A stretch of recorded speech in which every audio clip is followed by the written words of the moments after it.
Olá, meus amigos! Estamos no ar com mais um episódio do Ponto de Pergunta Cast. Hoje estamos recebendo a mestre em educação, Ana Karina Vieira. Ela é diretora de programas e projetos da Secretaria Municipal de Educação de Campos. Quer dizer, a Secretaria Municipal de Educação, Ciência e Tecnologia de Campos. Ela hoje vai conversar um pouquinho com a gente sobre esses novos desafios da educação com as tecnologias digitais, né, com toda essa movimentação que está acontecendo atualmente, né, Fran? Verdade. Ela vai falar de Campos, né? A Prefeitura de Campos se desenvolve um excelente trabalho nessa área, mas vai dar uma pincelada também de outros fora do Brasil. Sim, um bate-papo digital. Né, Ana Karina? Prazer recebê-la. Prazer meu, bom estar aqui com vocês e espero que o papo seja legal pra gente curtir. Vai ser. Ana Karina, a educação, eu acho que foi um dos setores, um dos primeiros, né, que teve que conviver com esse novo desafio. Como é que você vê, como mestre em educação, como é que você vê esse novo momento, né? Olha, a gente tem que pensar que a pandemia, ela acelerou esse processo, né? A gente tem que pensar que as tecnologias, elas estão aí. Elas estão desde antes da pandemia, mas era uma coisa que não era tão usada, havia uma resistência e você via... Os professores gostam de usar, mas ao mesmo tempo algumas coisas ficam mais difíceis porque você tem que levar para a sala de aula, planejar com essa tecnologia ou com alguma ferramenta. Isso é um pouco complicado para quem não está acostumado. Veio a pandemia e aí acelerou todo esse processo. Você foi obrigado a aprender a usar essas ferramentas para fazer a comunicação com os alunos. E isso obrigou a gente a aprender a usar certas ferramentas, certos aplicativos, para que a aula fluísse e a gente não deixasse as crianças sem aula. Então, acho que o uso da tecnologia hoje, você não tem como tirar. Você não tem como se isentar, porque você usa o celular para tudo. Né? Você usa o computador em casa, você programa quando usa o micro-ondas, você programa quando você tem que pegar a sua geladeira e botar lá, você usa a TV, né? A TV. Então você hoje tem a tecnologia o tempo todo, você está imersa nesse mundo digital. Verdade. Então não há como sair. E a sala de aula também está imersa nesse mundo. As crianças são nativas digitais, então elas tem que estar usando, é uma nova ferramenta, exige de você um outro planejamento, exige de você um outro pensar, mas você não tem como fugir. E eu imagino que seja muito empolgante para eles, né? Porque é o que você falou, eles são os nativos digitais, eles nasceram, eles não sabem o que nós vivemos antes desse movimento, né? Então, como é que eles recebem? Assim, vocês têm projetos como as salas Maker, né? Que eu quero depois que você explique melhor como é que funciona, e também as aulas de robótica. Vamos lá. Quando a gente fala de tecnologias digitais na escola, nós estamos englobando tudo que você está falando. Então, robótica é uma tecnologia, né? Aplicativos, realidade virtual e aumentada, IA, sala maker, tudo isso faz parte de um conjunto de tecnologias de mídias digitais. Isso é uma coisa que a gente tem que lembrar, né? São coisas separadas, faz parte de um mesmo bolo. Quando você leva para a sala de aula, e a gente vê isso com as crianças da rede municipal, quando você começa a trabalhar com robótica, que ele tem que programar, que ele tem que construir, resolver problema, e esse resolver problema envolve pensar, planejar, discutir com o colega, fazer um trabalho colaborativo, é extremamente interessante para ele, lúdico, mas é construção do aprendizado, construção do conhecimento. Então isso faz uma diferença imensa.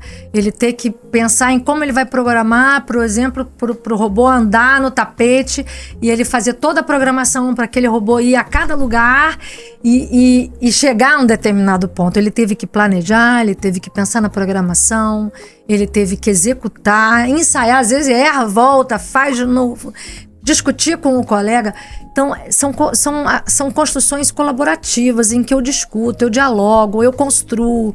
Isso tudo é muito, muito bacana porque as crianças têm um outro olhar sobre o aprender.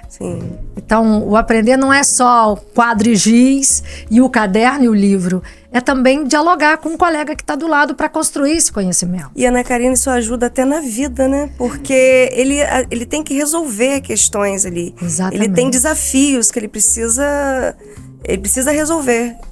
Era justamente isso que eu ia perguntar. De que forma as mídias digitais influem na educação? Acho que já é mais ou menos por aí, né, Ana Karina? Você até participou de um congresso, não é isso? Muito bacana, né? A gente foi agora, semana passada, assistir a apresentação da Microsoft na IA deles, o Copilot.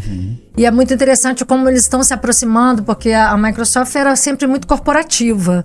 O mundo deles é um mundo corporativo. Eles agora estão se aproximando, como a Google fez há um tempo atrás, da educação. Então, apresentar um produto como uma IA que tenha vinculação com a educação, propondo construções dentro da IA para a educação, é muito legal, é muito bom você ver isso, porque aí você entende que as empresas entendem que não tem como sair da educação, é lá que começa, a base é lá.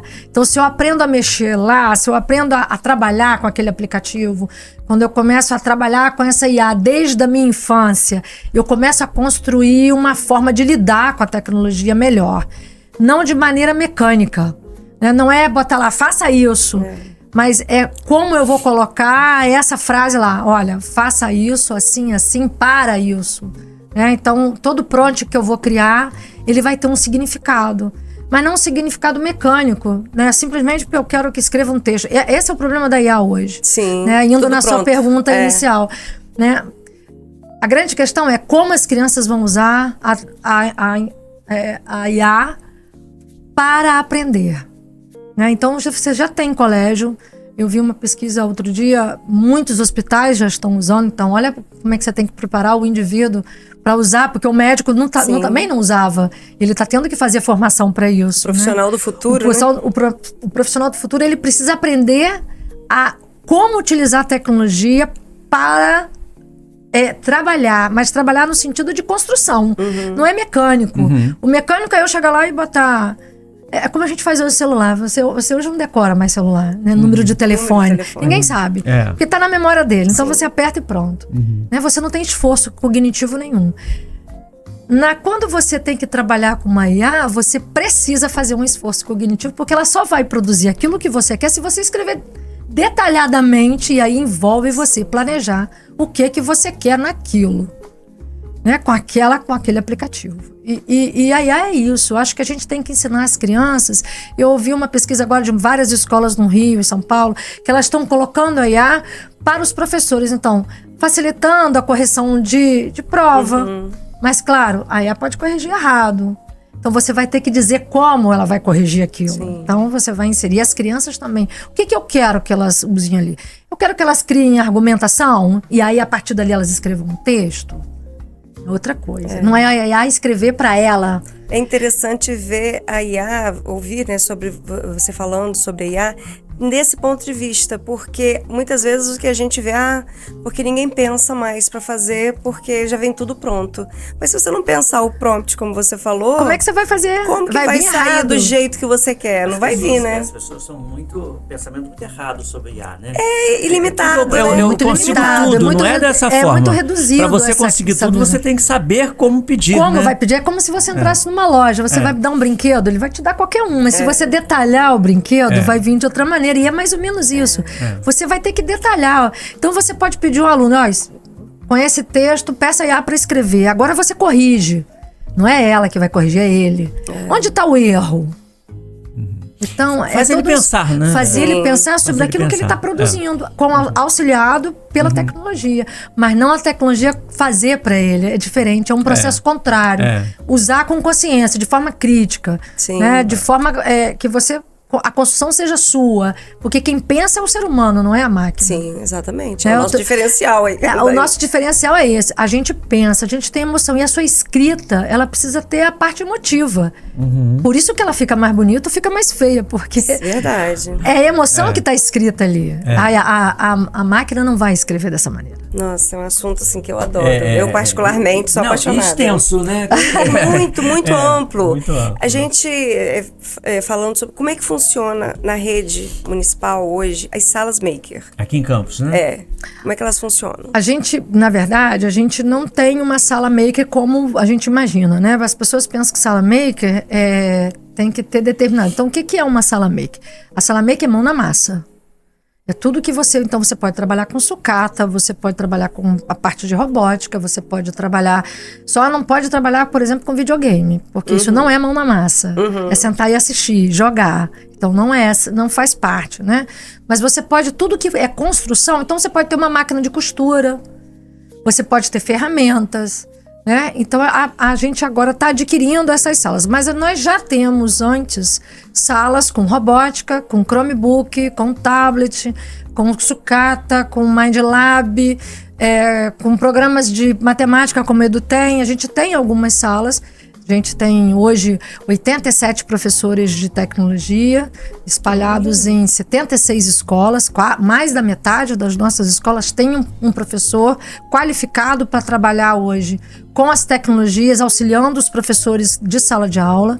Então, ele planeja, ele oferece recursos variados. Nós temos alunos que já foram premiados fora de campus. Então, assim, a Sala Maker, hoje, ela funciona como um lugar que faz parte da sua aula, da aula do professor. Ele planeja essa aula lá dentro. Por que eu vou levar o meu aluno lá? O que faz dentro da Sala Maker? É um planejamento? A Sala Maker hoje é onde... Vamos pensar que eu vou dar um determinado conteúdo, e eu, professora da sala de aula, você quer levar o seu aluno, quer que essa sala seja lá na Sala Maker. Então, eu vou começar, por exemplo, vamos fazer um jornal. Então, eu vou ter um grupo que vai ser o editor, o outro que vai ser o jornalista, o outro... E lá na sala, nós vamos construir isso tudo. Nós vamos fazer essa interação do grupo com... Então, eu vou fazer um protótipo com a robótica, eu vou fazer com o Chromebook, eu vou fazer todo um jornal, eu vou estilizar esse jornal, vou construir... Teve até um projeto mesmo, né? Com o jornal, no Pequeno Jornaleiro. Isso. Então, nós vamos construir. O maker é isso, é mão na massa. O que a gente diferencia de uma sala maker maior, vamos colocar assim, que a gente ainda não tem, mas nós estamos adquirindo agora esse ano, para essas salas que nós já temos, com todos esses equipamentos, salas com máquina de costura, com ferramentas, então ferramentas para você fazer prototipagem. Isso a gente ainda não tem na rede, mas nós estamos adquirindo. Mas as nossas salas hoje são salas que comportam milhões de coisas, porque nós temos crianças produzindo a mostra de robótica em outubro, nós já vamos para a 3ª.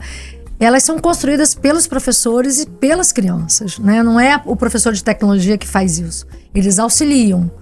Então, a gente vai ver as crianças fazendo carrinho, construção de carrinhos, construção de temáticas mesmo. Nós temos enormes projetos grandes feitos por eles, como produção de arte. Gente, assim, que você eu acho tenha que se destacado. Eu acho que o projeto de Santo Eduardo, em que as crianças reproduziram o trem, reconstruíram a história daquela praça de Santo Eduardo e botaram aquele trem andando, tudo produzido por eles, toda prototipagem da praça, reconstruir a praça em miniatura e fazer tudo funcionar. E fica onde esse material depois? Esse material fica na escola, mas em outubro eles são expostos no Jardim São Benedito, aqui na Feira de Ciência. Né, E também já virou uma...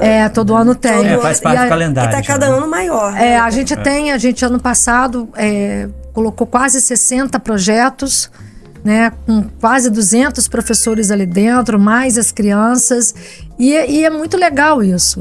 Você vê as crianças construindo projetos variados, com temáticas variadas, e cada um trabalhando com realidade virtual, com impressão 3D, com robótica. Eu acho também, Ana Karina, é para autoestima também da criança, né? Uma criança, como você falou, Santo Eduardo, do interior, né? Esse de Santo bacana, Eduardo, né? Então, pode trabalhar a história, né? Porque eles conheceram a história. Ele tem que discutir a história com os colegas. Imagina você... Pertencimento. O pertencimento. E isso que quando a gente fala... O Curta Campus, ele é um outro projeto nosso que trabalha com a educação midiática nos estúdios do Estação Educação, que são os estúdios que estão dentro das escolas, com esse mesmo equipamento que tem aqui. Então, a gente tem um estúdio que grava. Nós temos mais de 900 aulas gravadas num canal do YouTube que tem mais de 3 milhões de visualizações. A gente tem agora a última contagem que nós vimos 3 milhões de impressões e 300 mil visualizações.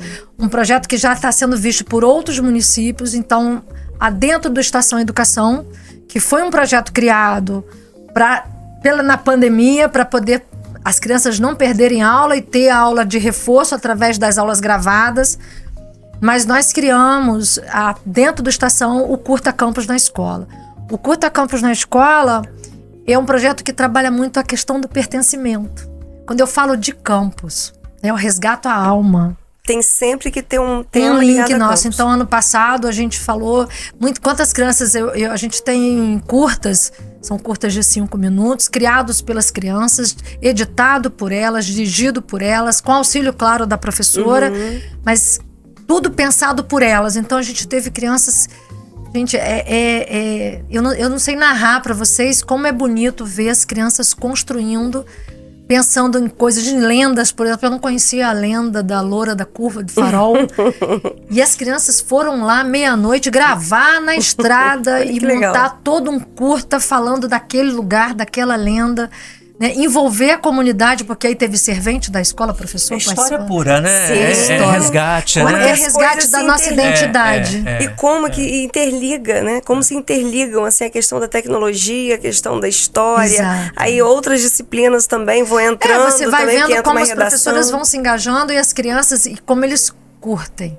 Falar do seu lugar, do seu mundo, do seu universo. E montar e falar, e você imaginar, elas não estão aprendendo só a ensaiar e fazer, mas estão aprendendo a editar, como é que fala com o microfone, como é que usa uma câmera, como é que eu vou fazer aquilo se encaixar, roteirizar.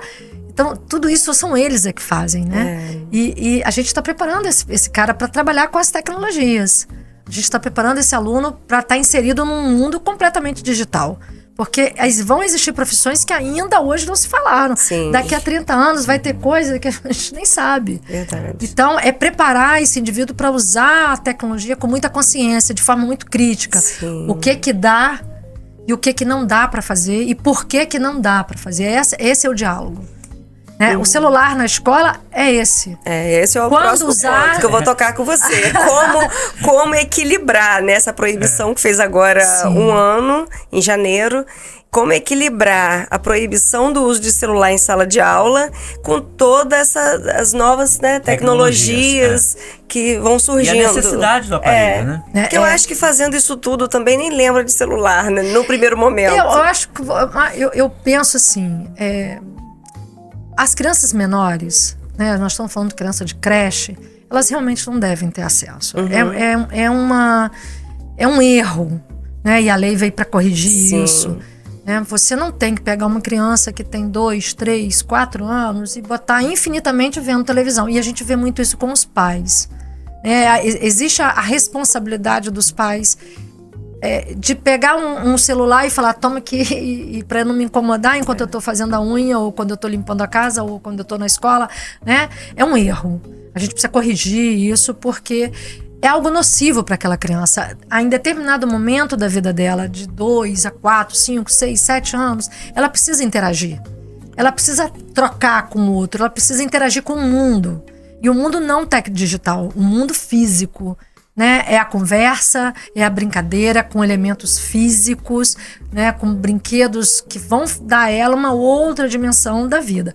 Se você bota ela só vendo joguinho, ou só filminho, ela não interage.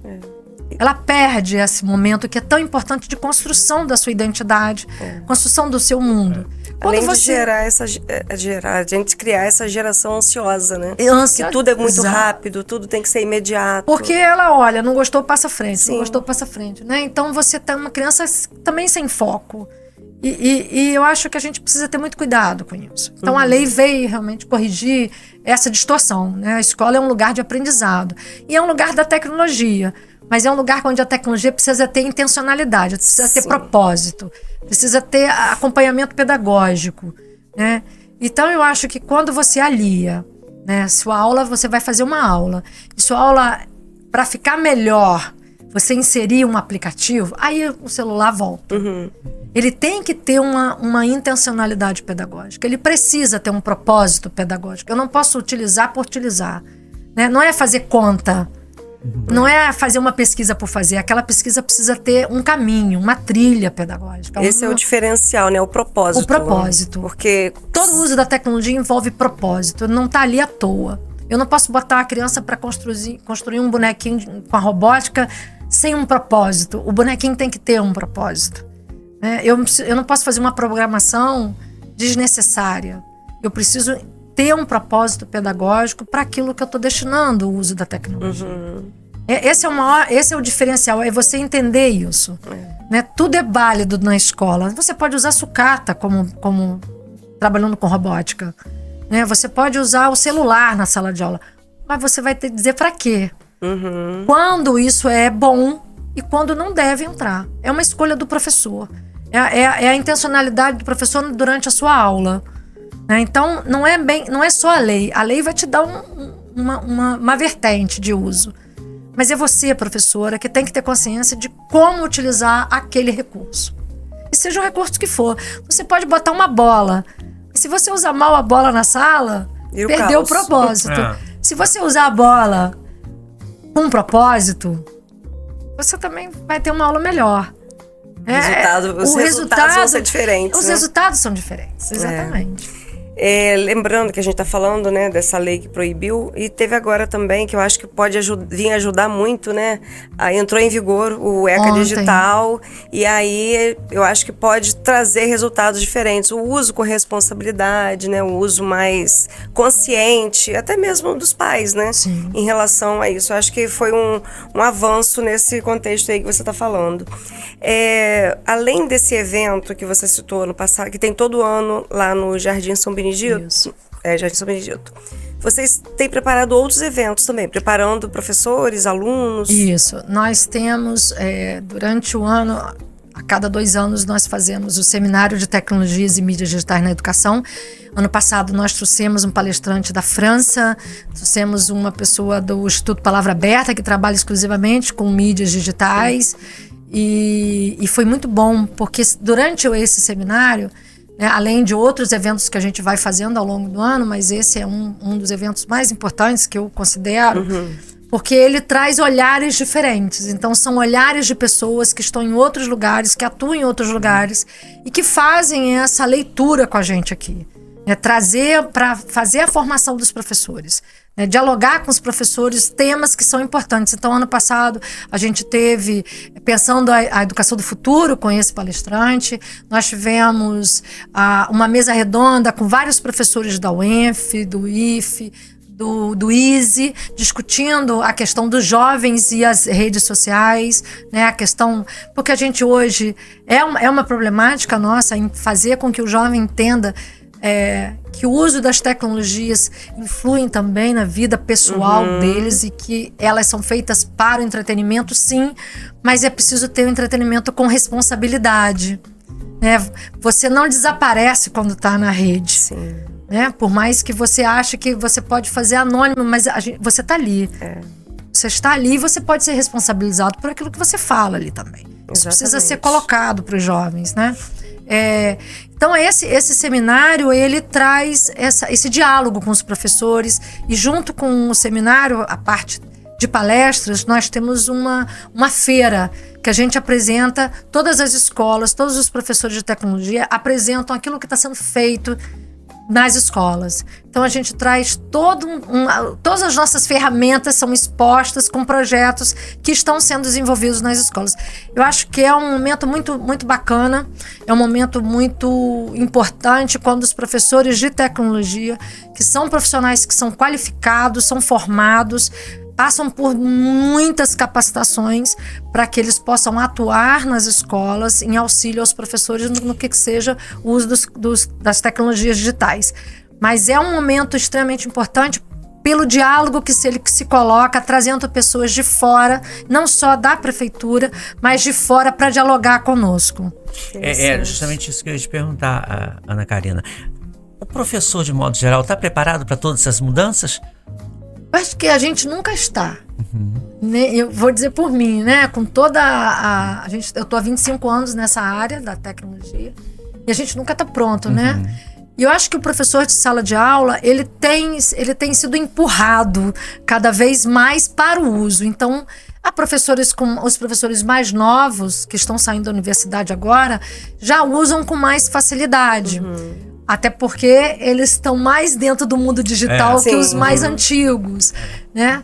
E acho que aí eles têm um pé um pouco fora do analógico e mais no digital. Né? São professores que estão vivendo um outro momento do mundo. Aquele cara que está quase que saindo, como é o meu caso, ele é mais analógico. Então ele faz ele tenta um equilíbrio. Mas eu acho, olha, a prefeitura, a Secretaria de Educação, ela tem a escola de formação de professores. Que é muito importante. E a escola de formação, ela tem se empenhado muito na preparação dos professores em várias frentes, inclusive na questão da tecnologia. Então, essa preparação é uma construção também.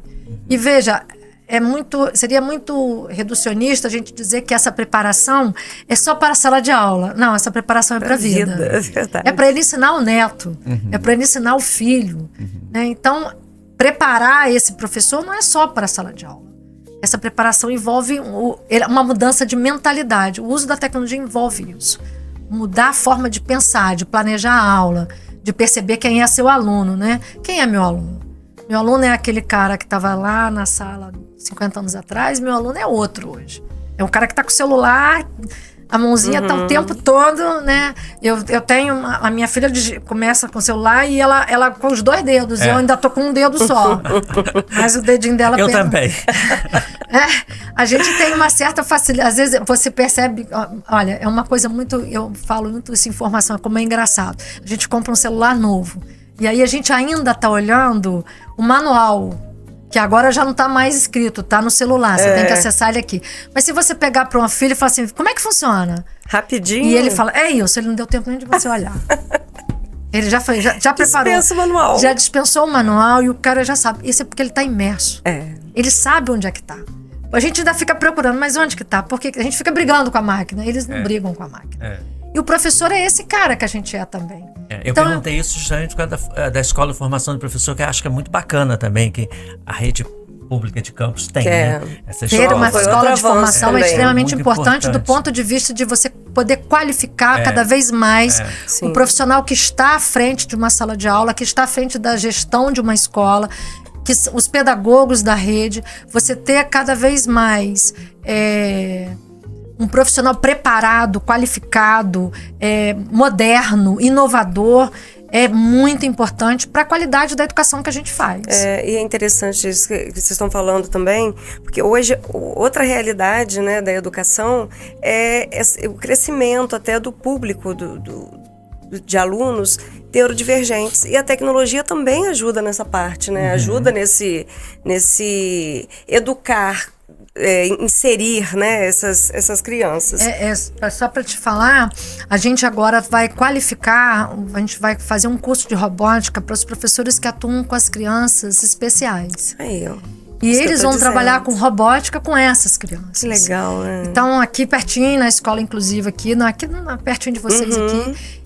E como isso é gratificante pra gente. Poder levar essa tecnologia, a robótica, o Chromebook, a professores que trabalham com uma área tão delicada, que exige de você uma delicadeza, porque são crianças que precisam da nossa delicadeza, da nossa qualificação, do nosso preparo para utilizar de uma maneira diferenciada, porque não é a mesma coisa de eu trabalhar com uma criança de sala de aula comum. Eu preciso ter uma certa expertise para lidar com essas crianças com esse uso da tecnologia. Então a gente está aqui já começando um trabalho para essas crianças, né? Muito bacana, muito bacana. Agora, esse ano, no início do ano letivo, vocês já fizeram, né, a abertura, e a tecnologia é um caminho sem volta, não tem como ela não estar inserida, né? Desde a abertura já foi falado também sobre isso. De eventos, o que tem programado para esse ano? Nós temos a primeira jornada de computação, uma jornada que a gente vai trazer o que é, por que a gente está tendo que trabalhar a computação, porque é uma área nova, né? A gente vai ter também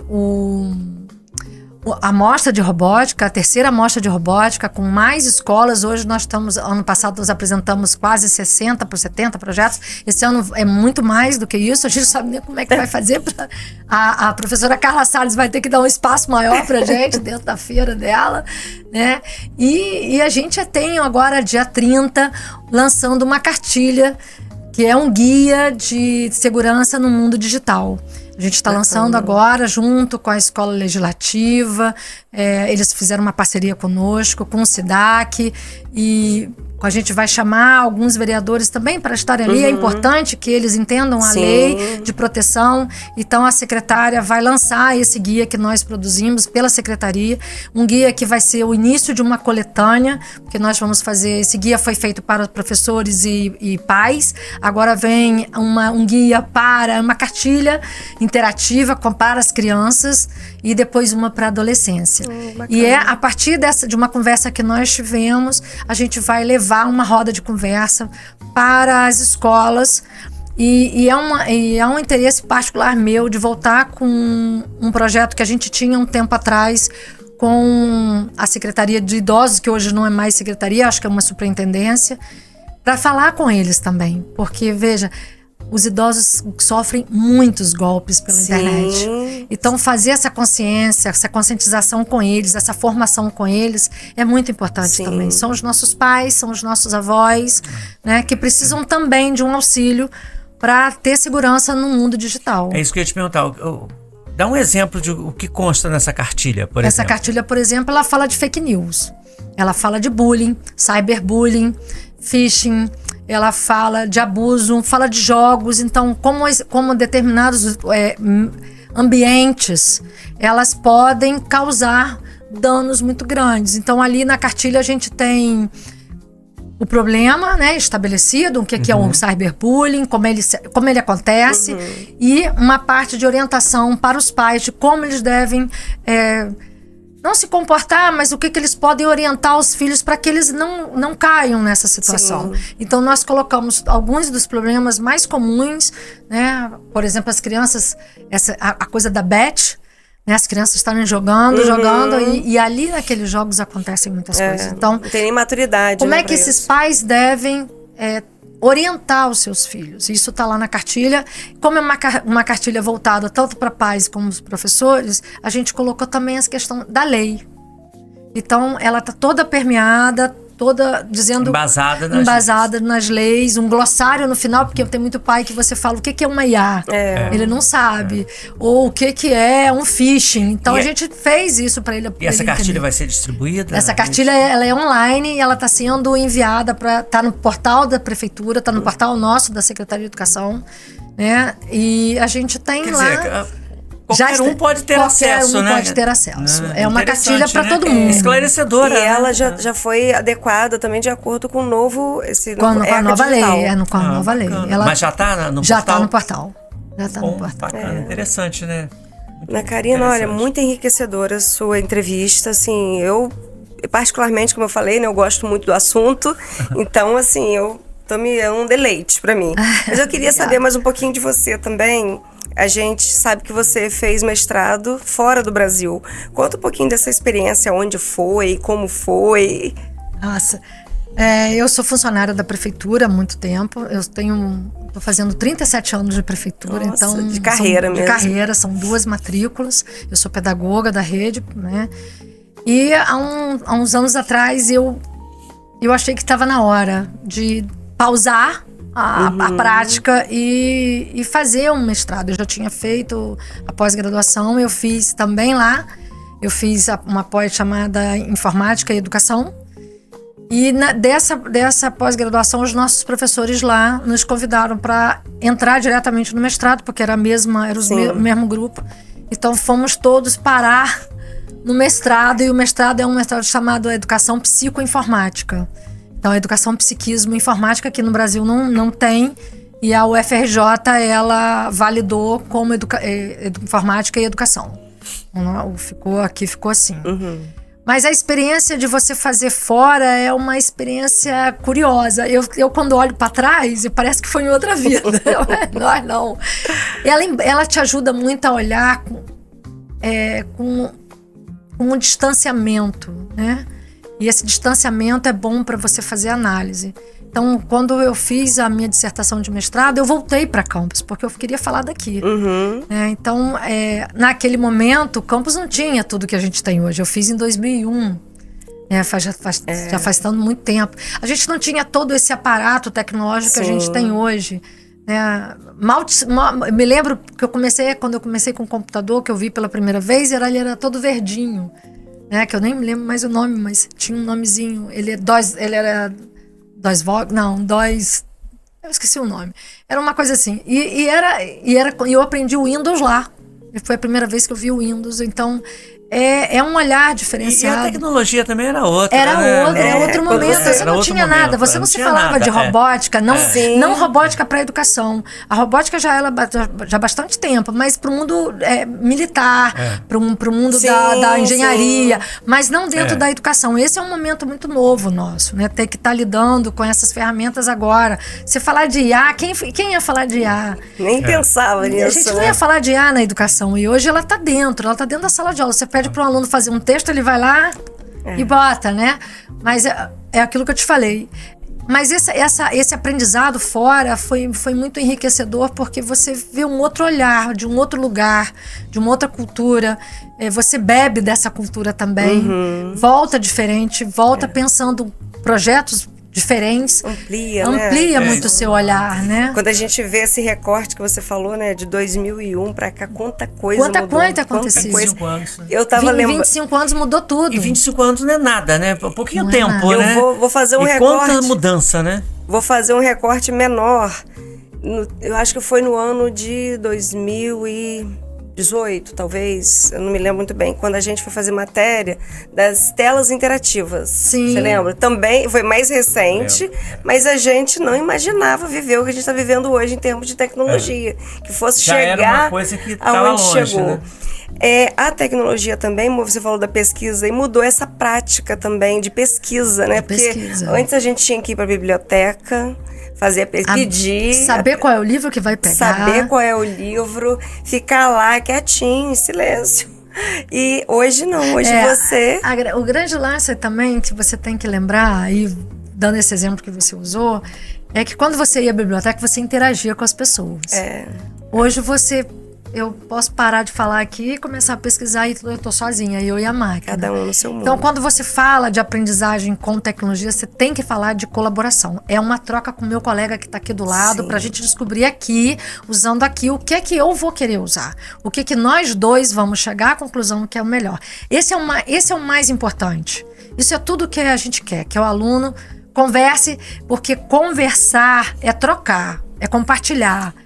E é o que a gente prepara o cara para o indivíduo, para o futuro. Né? E nessa época que a Liliane está falando, da biblioteca, a gente fazia pesquisa em grupo.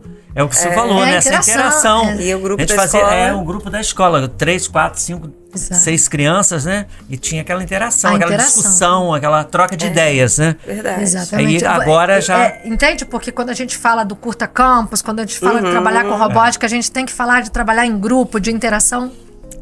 Muito gente, bacana. Muito bacana, né, Karina? A gente quer te agradecer muito. Acabou, passou rápido. Muito rápido. Mas a gente quer te agradecer, porque eu acho que contribui bastante. Eu acho que todos deveriam assistir essa entrevista, porque ela foi enriquecedora, realmente, e traz um novo olhar, né, para a educação da gente, de todo mundo, para a educação. Então, muito obrigada por sua presença. Agradeço, foi muito bacana ter vindo aqui. Espero que vocês estejam lá conosco na mostra de robótica para vocês assistirem. Com certeza. Pessoal, estamos nas redes sociais, no YouTube, na TV Goitacá, e esperamos... Curtam, né? Compartilhem. Isso. Quem vocês acharem, olha, preciso compartilhar essa informação. Compartilhem. Curtam e assistam o episódio, que está muito bacana. Também, né, Liliane? A gente está aberto a sugestões. Olha, eu queria ouvir tal tema. Estamos aí. A gente corre atrás. E até o próximo episódio. Tchau.